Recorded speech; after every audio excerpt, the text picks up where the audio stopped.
different carpet types. So at the moment she and her family are building their house, and they've decided to carpet both the hallway and stairs and also the living room. And she asks, are there different types of carpet available for different parts of the house? She's thinking, you know, hall and landing, lots of traffic, harder to clean maybe, and she's got 2 wild kids, she tells us. And also then finally about the living room, to create a sense of warmth and comfort, and what would be good to maintain in that room. Yeah, well, there are 2 types of carpets out there, basically. There's a twist and there's a velvet. Twist carpet is usually very good for hard-wearing areas like a hall or a landing. You can get it in different ounces then. There are 40, 50, 60 ounce. There are lower ounces as well. That means that there are more fibres per square inch in each of the carpets, the higher ounce you go. So if you go for a 60 ounce in a stairs and landing in a hall area, it's going to be hard wearing. It's going to take the knocks that a family like Jessica's would have. So twist is usually good on those areas. If she wants to up the ante with luxury and comfort, velvet is good, but it's only good really in the good, you know, sitting rooms, lounges. She can put it in bedrooms as well if you want. It depends on what your budget is or what you want to spend. The thing with velvet is that it will show up every footprint in it. It's the nature of it. It doesn't. Colour changes according to how it's. Yeah, it's a shading. It's a shading, and it's some people love it, some people hate it. But I love velvet. I think it's lovely. Just remember that when you are buying velvet, for the first 6 to 12 months, it will shed. So you will get rolls of fluff on the velvet carpet. You won't get that with twist. Okay, so there are your recommendations for Jessica. Yeah. Now, as it is our last evening with you, we want to get a bit of an insight into the life of an interior designer.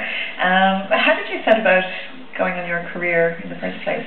Well, I started out from secondary school going to art college, and didn't have any notion of doing interior design. And it was my father who said that I needed to do something more practical and that would bring in more money. So I looked up a course here at Cork and St. John's College for interior design and did it full-time for 2 years. And from that I got a job window displaying and in-store display with Casey's Furniture, which I stayed with for 10 years and became a buyer of accessories and smaller items, along with still doing the in-store design. And then I had a degree in interior design, so it became very popular for companies, development companies, to employ a designer to do show houses, and that's where it really took off from. So after 10 years then I decided to move on, and I moved to Australia and New Zealand for 2 years, thinking I was going to have a break. But as soon as I landed in New Zealand was the first port of call. I got a job in a small interior design shop, and one of the national newspapers there contacted me to know could I do a feature article, and they did. And then I was headhunted by another company, and it all kind of snowballed from there. But after the 2 years away, I came back to Cork and I decided to set up business on my own. And it was just at the time where, you know, show houses were still in full swing, and I started doing those, you know, head on from at that point. And now I still have my own business. Yeah, it's been a colourful journey, really. It's been great. It has, yeah. And I did the show house program with RTE, which was great for business, just the same as this has been. And you know, features in magazines and newspapers and things like that. Profile up there, I suppose, Exactly. really. Exactly. So what would you say are the pros and cons of bringing in an interior designer? Although I think you'll say there are no cons, right?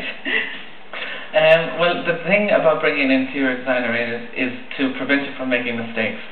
And one of the biggest mistakes I think that people make, as I have said to you in past programs, size matters, and it really does. You can make a dreadful mistake, and like with something like a couch, which is going to cost you a lot of money. So getting the sizes right is vital. Also, people sometimes have the idea that they can, you know, that they can pull a colour scheme together, and really and truly, you know, getting someone in to give a second opinion and an impartial opinion. You know, I'm not living there with the client, so I can come in and very easily say, well, no, that doesn't work, or you should move that, or you should get rid of this. And most people are very, very, willing to listen and willing to do the things that you say, thank God. But, they do value the advice that they get. You have a trained eye, so, they appreciate that. Well, after 16 years of it, you do kind of know when you walk into a room what is wrong and what is right. And, talk us through what happens at a client consultation. Like, how does it really go from start to finish from you approaching the project to it happening? Yeah, well, they're all different. I mean, every situation is different. But in general, you walk into a situation, it depends on how relaxed or how the person is themselves. Most of the time, the kettle is put on, the coffee is made, and there's a kind of an icebreaker situation there at the beginning of it, and then you get into the whole chat of the situation, and they're there and they're just looking at you, waiting for the suggestions. And most of the time, I would say 99.9% of the time, it's all very well received, and the client is very, very happy. And what would you say are the most memorable projects that you've worked on? I suppose I did one in South America, in Colombia. That was very interesting. Different situation, different setup altogether. I did one in New York. That was crazy. It was a fast, mad world over there. Clients were all very happy with the results. I did the one in Ardmore that we did the shoot from. That was one of the longest running. It ran for 2.5 years and it's still not finished. So I mean, they're all different. It's nice that you get to travel with the job as well. It's great. Yeah, I did one in Cannes in the south of France. It's all very different. I had a translator there. I had bodyguards in another situation.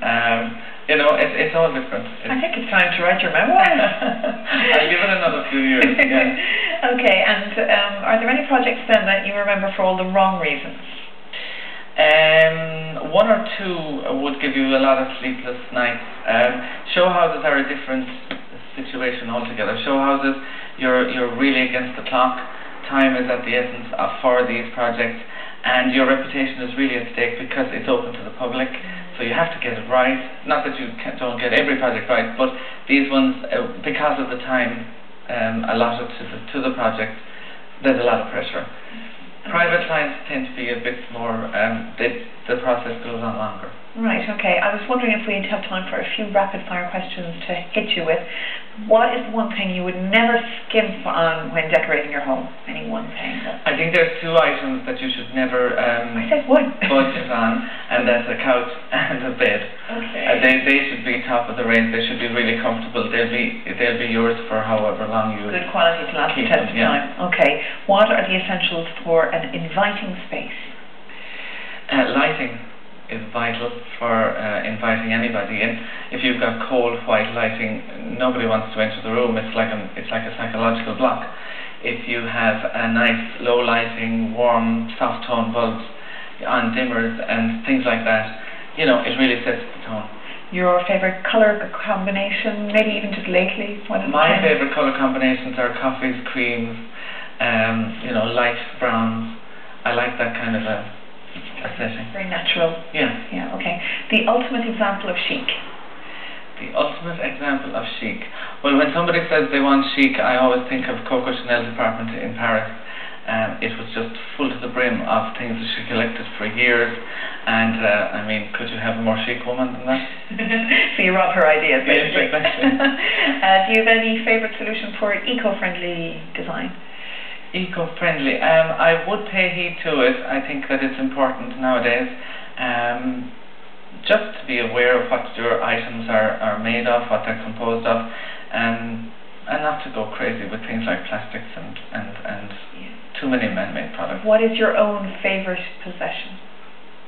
My own favourite possession is an Eileen Gray table, side table. I love it.